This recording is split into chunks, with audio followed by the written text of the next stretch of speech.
La noticia requiere profundidad. En Notimundo están los protagonistas de la noticia. Estamos en este momento ya con el doctor Álvaro Marchante, gerente de Comunicaliza, para hablar sobre los ciudadanos que van definiendo de a poco su voto. Gracias por estar con nosotros. Fausto Yepes le saluda. Bienvenido. Muchas gracias, Fausto. Un placer, como siempre, estar aquí con ustedes. Bueno, ¿cuál es un poco la situación en este momento de los electores? Una vez que ha iniciado la campaña oficialmente, comienzan a definirse cierto grupo de los indecisos que estaban en un número mayor hasta hace pocas semanas. Efectivamente, ya pudimos hacer la segunda encuesta. La hicimos en concreto entre los días 8 y 9 de julio, realmente hace poquito, y sí nos salían unos datos que son continuistas, pero donde ya se empiezan a ver algunos cambios. La indecisión, por ejemplo, baja 4 puntos, entonces ya empezamos a ver que hay movimiento de cara a los electores y que ya van empezando a definirse. Por ejemplo, vemos que el candidato que más sube en esta ocasión es Otto Sonne-Holzner, que sube hasta el 12,8%. El segundo que más sube es Fernando Villavicencio, que sube hasta el 9%. La tercera que más sube, en concreto es la candidata que va primera, es Luisa González, que sube 0,9 puntos y se sitúa en el 26,8%, ¿no? Entonces, de momento tendríamos a Luisa González liderando la carrera electoral, seguida de Otto Sonne-Holzner, Yacu Pérez, que se mantuvo estable, y en cuarto lugar Fernando Villavicencio. El resto mantiene crecimientos discretos, habiendo sido la indecisión el segmento que más se ha reducido. Este crecimiento que muestran los candidatos, al menos los que están en los primeros lugares, ¿puede ser un crecimiento sostenido? ¿Podría tender a estancarse, garantizando de alguna forma la llegada a una segunda vuelta? Claro, todavía es difícil saber si van a crecer. La campaña electoral comenzó recientemente, hace 4 días.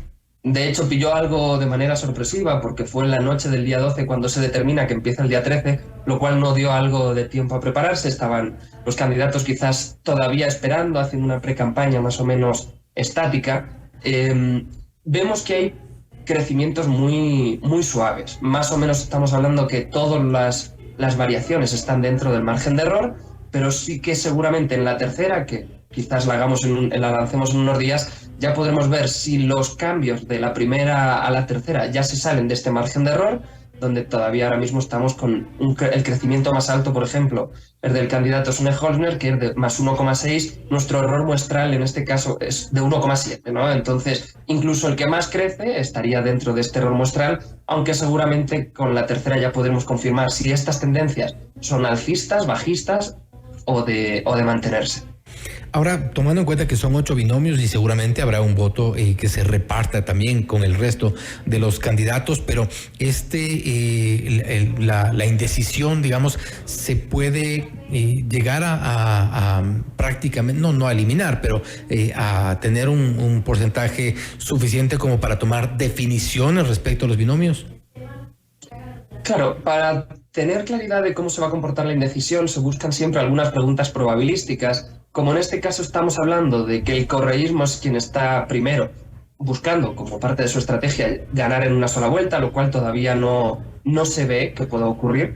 Pero claro, entonces aquí lo que tenemos que hacer son ciertas preguntas para ver si se podría activar, de aquí a lo que queda de la campaña hasta el día 20 de agosto, que es la fecha electoral, si se podría activar de manera masiva o lo suficiente al menos como para que puedan obtener. Entonces vemos que bajo este paraguas de correísmo, anticorreísmo, el correísmo podría subir hasta unos 3 puntos, lo cual todavía le dejaría algo por debajo de ese 40% que necesitan en voto válido. De momento hablaríamos de que hay una segunda vuelta, de que Otto Sonne-Holzner sería el candidato que le acompañaría, aunque también vemos que la pelea por el segundo puesto va a ser importante, tal cual lo vimos la campaña anterior, ¿no? Donde Yacu Pérez se quedó a pocas décimas del segundo lugar, que ocupó Guillermo Lasso y que finalmente fue quien participó en la segunda vuelta. ¿De qué dependerá la definición del voto para los indecisos? ¿De las ofertas de campaña o de esta tendencia, divergencia que hay entre los movimientos políticos. Sabemos que hay una división entre correístas, anticorreístas, pero dependerá del tema político o de las ofertas, o quién llegue más con una oferta de campaña. Son muchos los factores que pueden determinar esta toma de decisiones. Por ejemplo, en la campaña anterior vimos que el correísmo y anticorreísmo funcionó para los dos que llegaron primeros, pero también vimos que hubo otros candidatos, en concreto hubo dos, uno es Yacu Pérez, que bajo un paraguas del ambientalismo llegó hasta un 19%, Javier Herbas, que bajo un paraguas de un estilo distinto, de un emprendedor, llegó hasta casi un 16%. Entonces, estamos hablando de que todos estos porcentajes están por encima de lo que tienen ahora mismo el segundo, tercero, cuarto. Por tanto, todavía está por ver cuál es el estilo o el candidato que tiene un estilo distinto, que consigue captar la atención de este votante indeciso, de este votante, el votante medio, el que menos presta atención a la política, el que menos informa, pero al final el voto es obligatorio y hay que participar. Luego también habrá que ver si la consulta popular que pondrá en agenda, las dos consultas populares que pondrán en agenda los conceptos ambientalistas favorecen el voto a Yacu, que de momento está estancado, pero es que incluso cuando vemos o analizamos la intención de voto que tiene la consulta popular, vemos que el sí para el Yasuní no está tan fuerte como el sí para el Chocó andino, ¿no? La minería. Al final, Ecuador sabe que es un país petrolero y que quizás, y digo quizás porque se nota que hay un fuerte desconocimiento en la población respecto de esto, porque un 35% no sabe qué votar todavía en la consulta. Estamos en un 31 sí, 21 no, 35 no lo sé y un 13 de blancos y nulos. Sin embargo, cuando vemos la de minería, tenemos un 54 sí, en voto directo estoy hablando, ¿no? Un 25 no, una indecisión nada más del 15% frente al 35% y un blanco y nulo del 6% frente al 13% de Yasuní. Entonces vemos que la gente claramente no quiere minería metálica, pero de cara al petróleo todavía están con dudas. ¿Qué tan determinante puede ser la posición de uno de los candidatos o de los binomios en general respecto de la consulta popular para anclarse o no a una de las propuestas, a las preguntas como tal? Porque en el caso de Yacu está claro cuál es su tendencia, lo cual ha mostrado que no crece tampoco en la intención de voto, pero ¿sería determinante para los candidatos anclarse o no a las preguntas de la consulta popular?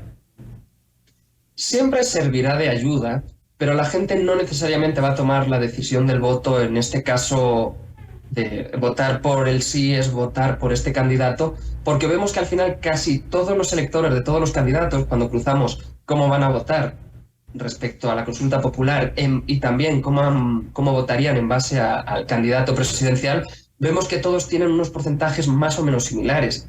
Por ejemplo, hablamos que el electorado de Javier Herbas es el que más votaría por el sí de cara a la consulta de Yasuní, seguido del de Daniel Noboa. Yacu Pérez ocupa un tercer lugar. Fíjate que el votante de Yacu Pérez no es el más votante del sí. Quizás luego vaya cambiando a medida que vaya aumentando el conocimiento de esta pregunta, porque la gente todavía tiene dudas. La gente no sabe cuál va a ser la afectación económica que va a tener esta extracción petrolera, ¿no? El cancelarla o al menos detenerla. Incluso ya el presidente indicó que esto podría suponer una reducción de los subsidios al combustible, por tanto quizás la gente se ha puesto algo en alerta, está esperando a tener más información y quizás este voto pueda llegar a ser incluso racional, lo cual ha pasado pocas veces en una consulta. Y doctor Marchante, analicemos qué es lo que podría pasar en cambio con la Asamblea Nacional. Hay la apatía por parte de la gente respecto de lo que ocurrió ya con una asamblea destituida a través de la muerte cruzada. No obstante, hay algunos partidos que han optado por relanzar a los mismos integrantes de la asamblea destituida y esto seguramente no cala tampoco muy bien en la gente. ¿Podría tener algún tipo de representación importante los mismos asambleístas que estuvieron en la asamblea destituida? Bueno, aquí hay un dato importante y es que solo los asambleístas de Izquierda Democrática y Pachacutic representaban a un tercio del total de asambleístas. Si sumamos los asambleístas de Guillermo Lasso, que tampoco se lanzan en esta ocasión, estamos hablando de que prácticamente el 40% de los asambleístas no se reeligen, ¿no?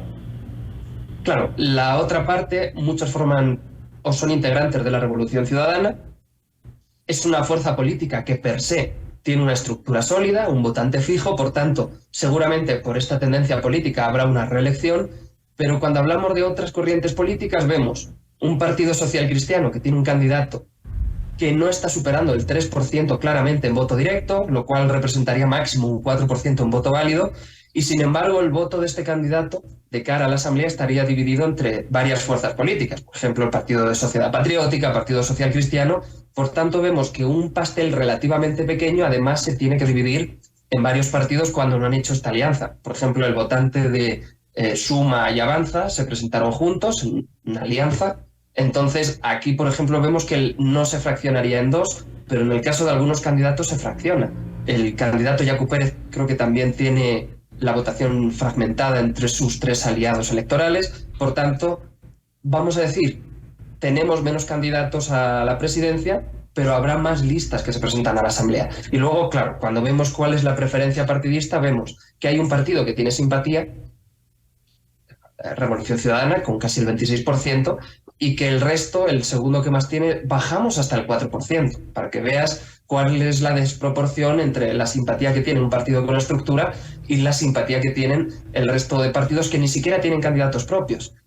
Hablamos de 7 binomios, se presentan con partidos, pongámoslo entre comillas, prestados. ¿Para aproximadamente cuándo, de acuerdo al poco tiempo que queda de campaña electoral, podría hablarse de una tendencia prácticamente irreversible respecto a los resultados? A ver, la tendencia irreversible la podremos ver tras el debate.